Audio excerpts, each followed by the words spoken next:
Hi guys, so today we're going to be looking at 3 different leadership styles, and at the end of this presentation we'll give you our group's perspective on which leadership style we believe is best for healthcare within these 3 styles. Our team name is Team Apex. Within our group is me, Turner, and I'll be looking at laissez-faire leadership. Next will be Marcel, and he'll be looking at transactional leadership, and then finally Hannah, who will be looking at democratic leadership. So laissez-faire leadership. What is laissez-faire leadership? Well, laissez-faire leadership is a type of leadership in which the leaders are very hands-off and they allow the group members to make the decisions on their own. It's also known as the delegative leadership. It's just another name for it. And then finally, a little fun fact is that there's research has shown that this style actually leads to the lowest productivity among group members, and we'll discuss some of the reasons why later on. So there's 5 main characteristics which have to do with laissez-faire leadership. First is that there's very little guidance from the leaders, and this is kind of the main point and main characteristic of laissez-faire leadership, and the rest of the characteristics do kind of stem from that first one. Second is that there's complete freedom for the followers to make the decisions. Third is that the leaders provide the tools and resources needed, so even though the leaders are very hands-off, the leader will still provide the tools and resources needed. 4 is that group members are expected to solve the problems on their own. And then finally, power is handed over to the followers, yet the leader will still take responsibility for the group's decisions and actions. So good or bad, the leader will still play a responsibility role within the group. So benefits. When does this work well? Is the first part we're going to look at. So there's 3 main parts that I kind of am outlining that are benefits. First is when the team members have the skills to succeed. What I mean by this is when team members are highly skilled, motivated, and capable of working on their own, they're able to accomplish the task with very little guidance. Next is when group members are experts. Sometimes within an organization you'll find a team member who is actually more knowledgeable than the leader themselves, and from this they're able to show their deep understanding of the task at hand. And then finally, when independence is valued. And what I mean by this last point is when there is a group or team member who is highly passionate and very intrinsically motivated, it's going to work very well for them they're going to work very well with laissez-faire leadership, in the fact that they're not going to need a lot of guidance, or they're not going to need a leader to help motivate themselves. So cons. When does this style not work well? First is going to be lack of role awareness, and what I mean by this is when the leaders have a very hands-off approach, oftentimes the roles won't get defined, and it can lead some group members not knowing what to do with their time, and that can lead for a little bit of conflict within the group. Second is going to be poor involvement with the group. When a leader doesn't have many hands-on, it can kind of show that they just don't care about the group, or they're not concerned with the project, and they're uninvolved. And this can lead to other followers picking up on this and kind of mimicking the leader's feelings and emotions, which can lead them to be withdrawn, or other team members can also become less caring about the goal or task at hand. Third is going to be low accountability, and what I mean by this is some leaders may take advantage of this style in a way to avoid personal responsibility for the group's failures, and when the goals aren't met, the leader can even blame the team for not completing the task or living up to the expectations that were supposed to be held. Third is, and the fourth and final, is passivity and avoidance. And at its worst, laissez-faire leadership can represent an outright avoidance of true leadership.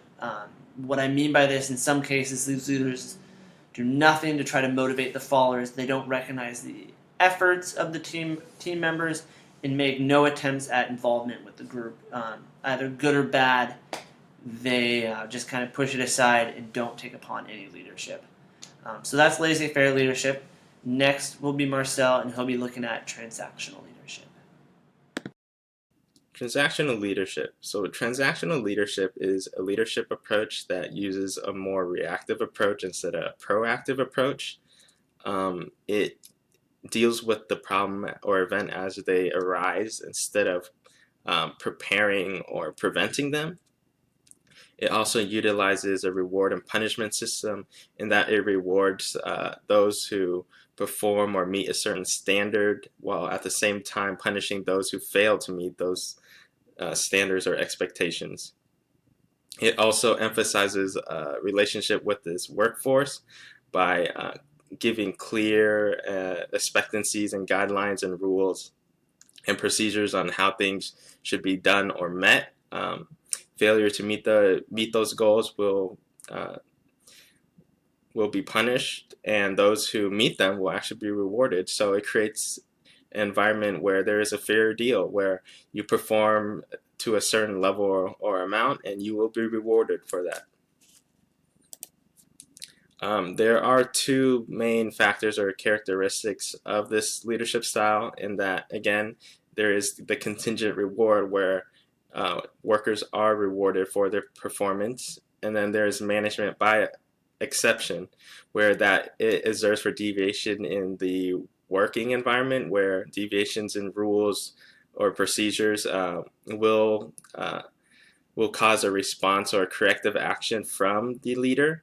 At the same time, there is a more passive approach where it intervenes only when a huge problem arises or the problem arises after, and then the leader will intervene and try to fix that. So there are three main pros to this approach, in that it appeals to individuals. It doesn't have to appeal to people as a group. No matter what, certain individuals will try to meet those standards to be rewarded for that, instead of having to convince everybody as a whole to try to attain that goal without normally having anything to reward them in as an individual. So it promotes individuals to perform to a certain level to reach those goals and attain a certain amount of rewards.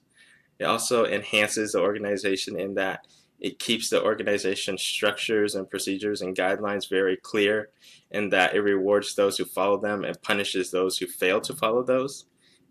With this, it also creates consistency. So there is a consistency in the production and effectiveness of the production line. Customers can expect products to be at a certain standard, because failure to have these standards, these workers will be punished for not meeting them and rewarded for meeting those standards and creating those products or providing those services.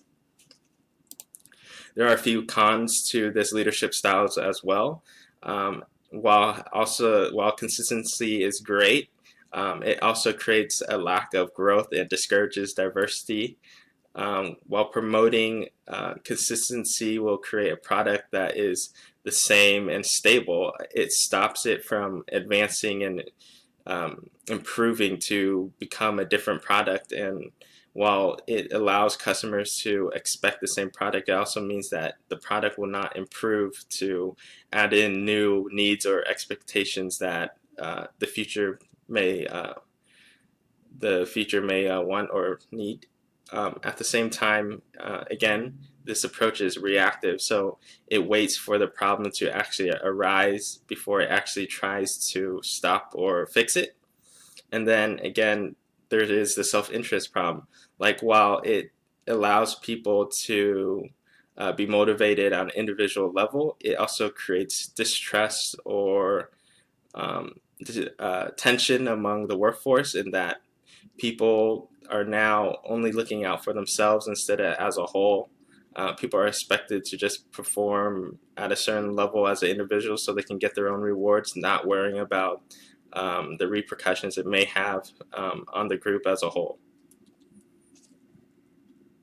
And then Hannah will talk about democratic leadership. So I decided to research the democratic leadership style.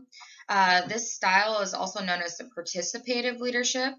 It's a leadership style in which members of a group take a more participative role in the decision making process. So researchers have found that this learning style is usually one of the most effective and leads to a higher productivity, better contributions, and increased group morale. The democratic leadership style is a very open and collegial style of running a team. Ideas run more freely amongst the group and are discussed openly. Everyone is given a seat at the table and is able to discuss uh, their opinions in a relatively free flowing environment. So, when is the democratic leadership style needed? This leadership style is needed in a rapidly changing environment, such as the healthcare field. In these fast moving organizations, every opinion for improvement has to be considered to keep the group from falling out of date. The democratic leadership style means facilitating the conversation, encouraging people to share their ideas, and then bring together all the available information into the best possible decision. The democratic leader must also be able to communicate the decision back to the group and bring unity to the plan that has been chosen. So, what are the characteristics of a democratic leader? First off, the leader has to be a strong leader. They also have to allow group members to feel encouraged and share their ideas and opinions, even though that the leader is going to have the final say over the decision in the end. Members of the group must also feel engaged in the process, and creativity is encouraged and should be rewarded. So there are both pros and cons to the democratic leadership style. Some pros include group members being encouraged to share their ideas through democratic leadership, which this leads to better ideas and more creative solutions to problems. Group members also feel more involved and committed to the project, making them more likely to care about the end results. Democratic leadership also leads to higher productivity among the group members. Next, we can talk about some cons that occur during the democratic leadership style. Sometimes there's unclear roles in different situations and short timelines, so democratic leadership can lead to communication failure and uncompleted projects.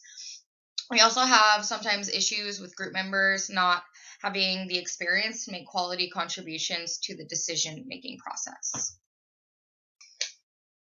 So, after researching all three of these leadership styles, as a group, we decided that the democratic leadership style is the best fit for the healthcare field. The healthcare field is a rapid changing environment. It is most important that the healthcare administrator possesses qualities that relate to the democratic leadership style. Some of these qualities include honesty, good ethics, showing and giving respect to employees, being confident, and having integrity while making fair decisions. Employees and team members are more likely to feel confident in contributing ideas if they have a leader who possesses these qualities. Overall, the democratic leadership style will lead any healthcare organization to success.